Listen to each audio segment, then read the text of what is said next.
When I met Romy, I was still a thief. Even though I was only 15, I was already skilled at stealing. Romy, who was about 25, was watching a wrestling match. He seemed friendly, easygoing, and just the kind of person I could trick. You look a bit of a wrestler yourself, I said. Compliments always work. So do you, he replied, which put me off for a moment because at that time I was rather thin and bony. Well, I said modestly, I do wrestle a bit. What's your name? He asked. Hari Singh, I lied. I took a new name every month, which kept me ahead of the police and former employers. After these formalities, Romy confined himself to commenting on the wrestlers, who were grunting, gasping, and heaving each other about. When he walked away, I followed him casually. Hello again, he said. I want to work for you, I said. But I can't pay you anything, not for some time. Anyway, he replied. I thought that over for a minute.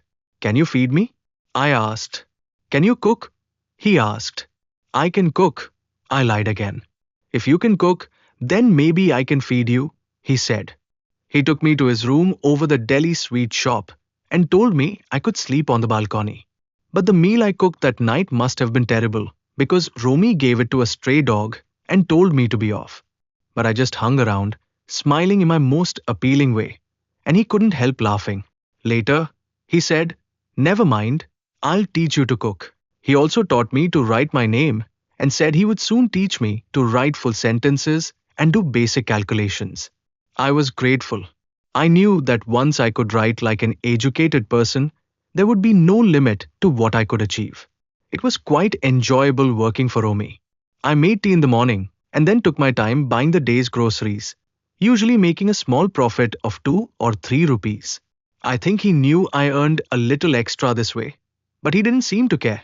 Romy earned money irregularly. One week he would borrow, and the next he would lend. He often worried about his next check, but as soon as it arrived, he would go out and celebrate. He wrote for magazines in Delhi and Bombay, a strange way to make a living. One evening, he came home with a small bundle of notes, saying he had just sold a book to a publisher.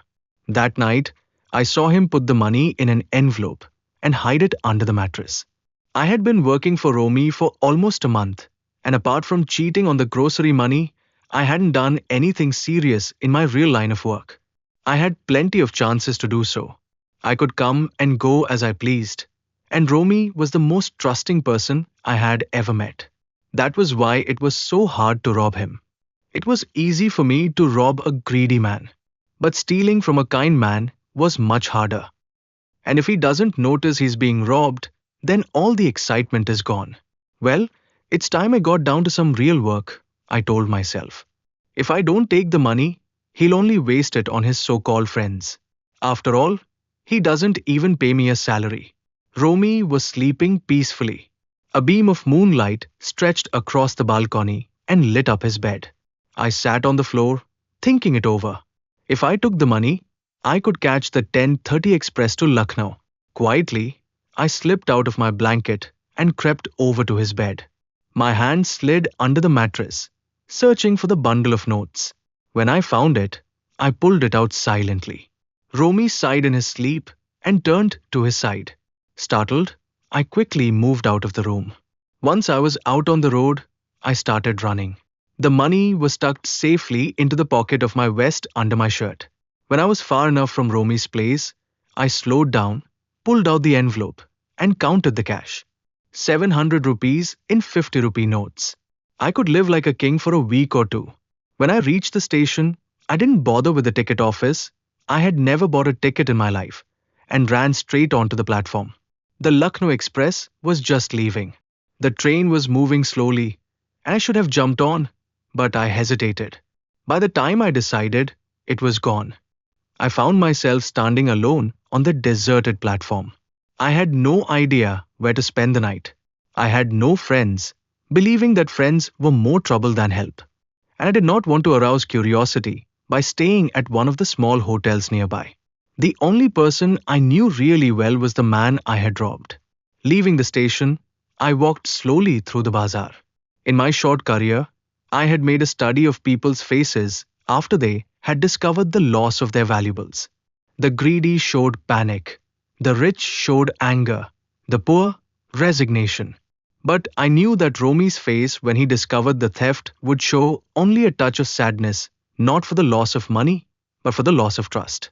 The night was chilly and a shower of rain added to my discomfort. I sat down in the shelter of the clock tower. A few beggars and vagrants lay beside me, rolled up tight in their blankets. The clock showed midnight. I felt for the notes. They were soaked through. Romy's money. In the morning, he would probably have given me 5 rupees to go to the movies. But now I had it all.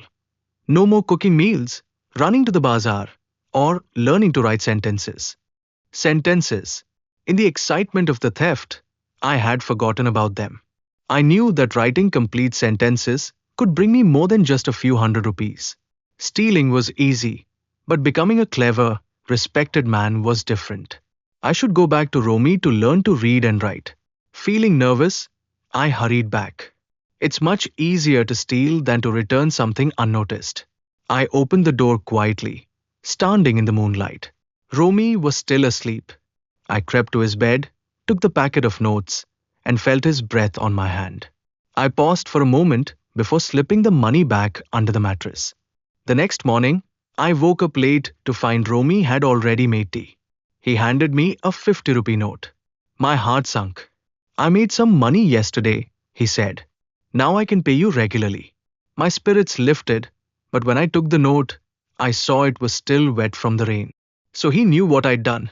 But neither his lips nor his eyes revealed anything. Today, we'll start writing sentences, he said. I smiled at Romy in my most appealing way, and the smile came by itself, without any effort.